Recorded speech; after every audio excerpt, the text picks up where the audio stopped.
Hi, I'm Joan Breslin Larson. I'm an independent consultant in assistive technology and a member of the Quiet Leadership team.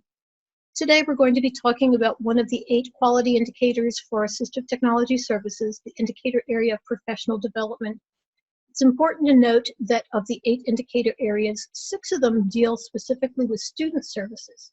2 of them, administrative support and professional development, deal with the system issues that help the administrator, the educators, and others involved with the student on a regular basis get the quality services they need for assistive technology. Let's get started. This definition of the professional development indicator area has 3 important points. The first point is that assistive technology professional development and training should come out of an ongoing, well-defined, sequential, and comprehensive plan. That plan will help maintain and develop the abilities of individuals all across the organization to participate in the creation and provision of quality AT services. The next important thing is that the goal of assistive technology professional development and training is to increase educators' knowledge and skills in a variety of areas. And the third important thing is that audiences for professional development and training includes the students, parents or caregivers, the special and general educators, and all others who are involved with the student across their learning. There are 7 quality indicators for professional development. Let's take a brief look at those. The first indicator tells us that professional development should support the understanding that AT devices and services help students in achieving goals and making progress in the general education curriculum.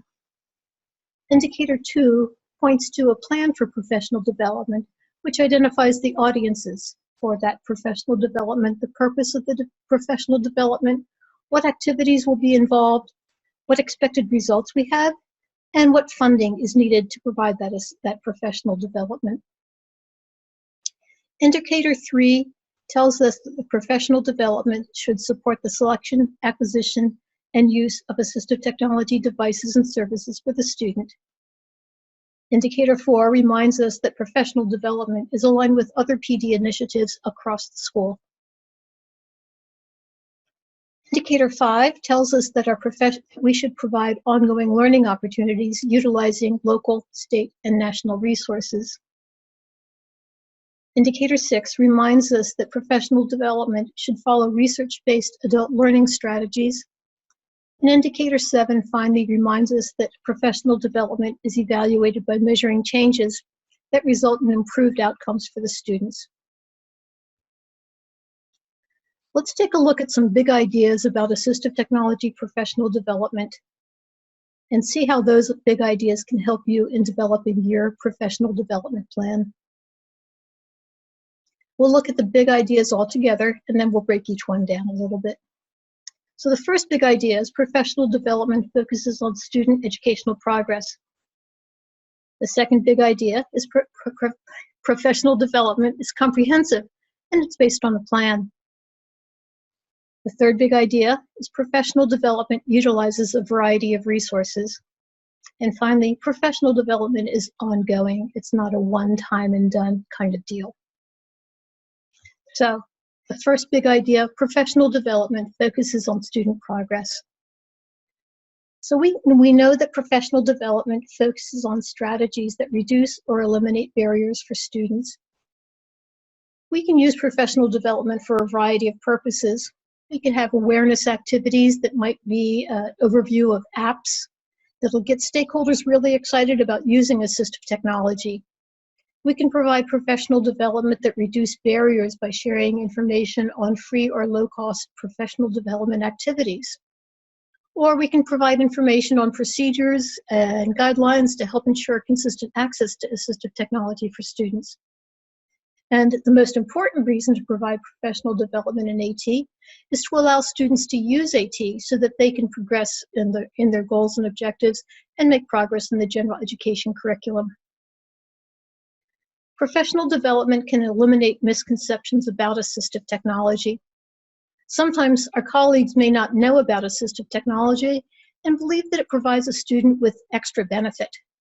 Our professional development activities can help eliminate that myth and help others understand that AT is part of supporting students in being able to show what they know and can do. Professional development will target audiences that include all of those who support the student.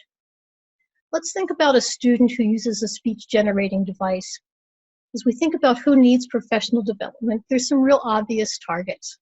The speech and language pathologist, the general educator who needs to provide access to vocabulary that will allow the student to actively engage in the curriculum, the special educator who supports the student across their day, the physical therapist who needs to provide professional development about seating, positioning, and access methodologies.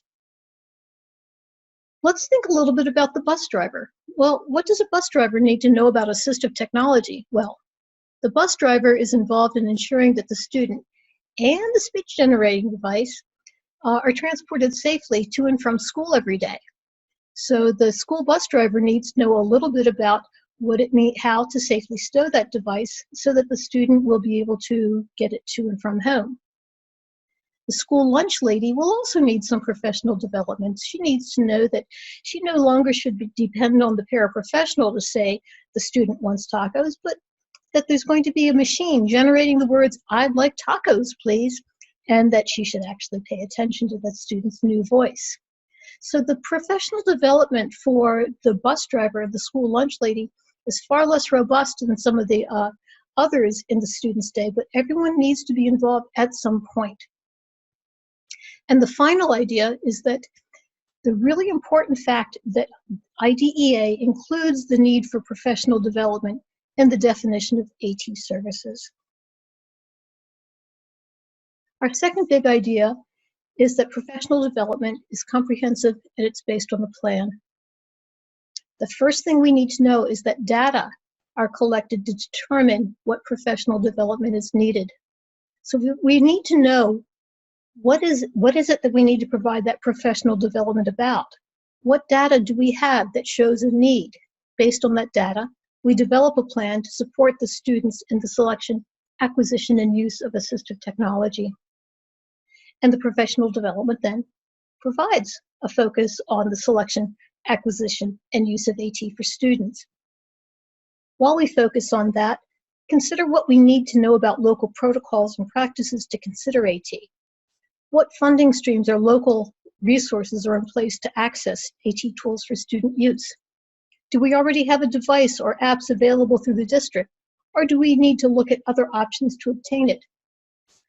Do we need professional development about the range of possible funding streams to obtain necessary AT for a student? And as we think about the acquisition, are we sharing enough information about a range of tools? Are we limiting it to what students can have based on what we can easily deliver? So make sure we provide professional development that covers all of those ways so that students have what they need. We need to include information that's relevant to the audience. Are we reaching the right audience? For example, I personally get really excited about professional development on switches. I love working with switches. And so if I'm providing that professional development, and I'm really excited about choosing the right color switch, but I'm presenting it to a group of teachers, of students with learning disabilities, they might be intrigued. They might think it's fun, but it's really not going to apply to supporting the students that they serve on a regular basis. So basically that professional development will not result in good outcomes. We need to make sure that the professional development is evaluated to ensure that it meets the learner's needs to support students. Did the professional development make the change it was supposed to make for the student? So if you're providing professional development on supports for generating written work, you need to know what their current status is to determine if that professional development has been successful. So what do we know about how students are writing? How complex is their language use? How accurate is their spelling? What other things do we know about the written work? After the professional development occurs and the strategies are implemented, do students generate more written work? Are there fewer spelling errors? Are there checks in place to ensure that the professionals, the participants in the learning opportunities, have the knowledge to implement the new strategies? What other supports might they need to include enough time to practice the new skill before they share it with a student? Next big idea is that professional development utilizes a variety of resources, including local, regional, state, or national content. Sometimes the content for professional development is unique to your school. For example, what protocols are used in your building, or how to use a school-wide universally designed app. Or other times, you may need to go outside to get information, or the topic for professional development may be available only from other sources, like your State Department of Education has a new initiative that they need to roll out to you. Sometimes it's important to get information from sources like national or international conferences, or from webinars, like this one, or from print materials. So look to many resources to support your ongoing professional development need.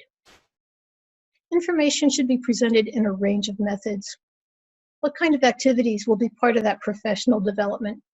Will the training be face-to-face or virtual? Will the training be lecture-based or more experiential with the learners interacting with the assistive technology? Using a variety of professional development options may help us to access information on demand. For example, a brief video from an AT vendor may be helpful to show a team at an IEP meeting, to demonstrate the features of a tool that's being considered for a student. We need to think about a range of options, of components, when we think about the range of methods for professional development. Will there be a chance for learner feedback, to ask questions? Where will the training be? Is it a site that's accessible? And think about that particularly when we're thinking about face-to-face and virtual professional development. Is the site arranged in a way that's conducive to learning? Is it aligned to other professional development initiatives? How will the professional development activity contribute to a long-term professional development goal for your program? If the district, for example, is engaged in an initiative for literacy supports, how will you include literacy supports that allow students using AT to participate in this initiative? How will you help other educators know that the students are expected to use that AT to be part of a larger project? And professional development needs to address the strengths and needs of adult learners. Research tells us that adults have several needs in their learning. They want to learn what's important to them right now and what can be applied to their work right now. Adults appreciate experiential learning when they can see how something works. Adult learners want their professional development to be respectful of the time demands on their schedules. So having archived professional development might be an option. Other times we might be challenged by professional development that's only provided during daytime hours when educators are unable to get release time. This might mean that we need to consider something other than or in addition to face-to-face training. We know that adults also have very different learning styles and needs more than the students we serve. Many times adults are most interested in learning a new skill when it specifically benefits them or they have an immediate need. Research tells us that adults need experiential learning so that they can practice something, so a lab might be an option for us. And be sure to provide adult learners with information in a variety of ways to meet their schedules and learning needs. The next big idea is professional development is ongoing. Research tells us that single trainings do not result in change. Our experience tells us a single learning experience will not result in anything more than awareness. So it does not give us enough information to support an educator in implementing a new strategy. Data on change helps us to drive what happens next. We need to gather data to help us know what learning occurred and what additional needs are. So we'll gather data on what happened as a result of professional development. Now it's nice to know if the workshop participants liked a room, did they like the lunch, but have they used the strategy they learned? What additional training might they need in order to implement that new strategy? Are there barriers that kept them from using that new skill or strategy? The data like that will really help us in planning the next professional development opportunity. Professional development is ongoing and includes coaching and mentoring. Coaching and mentoring are two strategies that can help more effective implementation of new skills to help student achievement. An important part of coaching and mentoring is making sure we have the right people in place to provide that ongoing support when it's needed. Coaches and mentors need unique skills to support the adult learner in ways that are supportive and help the mentee implement the new skill. And educational initiatives impact the need for additional professional development on assistive technology. It's important to align our professional development with other initiatives to better support students in being included in the most integrated setting. The ongoing plan for professional development should be developed with knowledge of the priority areas for the school and should be done in a way to support students with disabilities in being part of that initiative. So what comes next now that we know a little bit more about professional development? Here are some suggested next steps for you. With your team, explore the quiet indicators for professional development in more detail. There are the innovation configuration matrices, which will help you evaluate your practice and determine what changes may be needed. The matrices are aligned to each of the indicators and show us what not really good practice looks like, which will score a 1, moving along a progression to best practice, which is scored a 5. And there are ways to measure your practice using that scale to help figure out what your practice currently looks like and what better practice looks like. You should coordinate with others to develop a comprehensive professional development plan that includes AT. That professional development plan should focus on what supports students' access to effective AT. And utilize resources like professional development and training plan to help ensure that professional development opportunities are effective. Here are some resources for professional development. There's some great free resources available. Many vendors have tool-specific professional development videos and resources. Be aware that these are not going to share broad-based, so you won't go to a vendor to get knowledge about the range of tools and supports that are available. It's going to be specific to that particular tool. But if you want to, for example, share in an IEP meeting, here are some of the features that this tool has that would benefit a student. That's a great way to use those. If you're new to using a specific tool, the vendor resources are also very, very helpful. Vocali has some great webinars which are available on demand. You will need to register for them, but they are free, and they will include clock hours so that you can show that you've engaged in professional development activities. AbleNet University has recorded webinars. This is unique that even though it's a vendor-provided webinar, they are not specific to AbleNet tools and resources, but talk about how to use assistive technology for the student to have access to the curriculum. The Center for Technology and Disability has a wide range of resources, both in print and online, webinars available on demand. And then electronic mailing lists, such as the Quiet List, are great resources for getting ongoing professional development information. Included in this webinar are some resources for you. We've included the indicators for professional development and the self-evaluation matrix, which you're encouraged to complete with your team. There is the guiding document for professional development, which puts in some of the things we've talked about with a little bit of more narrative to help you understand that better. And then the Assistive Technology and Professional Development Planner, which will help you put together a plan for comprehensive professional development. Here are some other resources that would be of value to you. The Quiet's website, www.quiet.org, has a wide range of information and supports that help us think about assistive technology. The book, Quality Indicators for Assistive Technology, a comprehensive guide to assistive technology services, is available from CAST Publishing.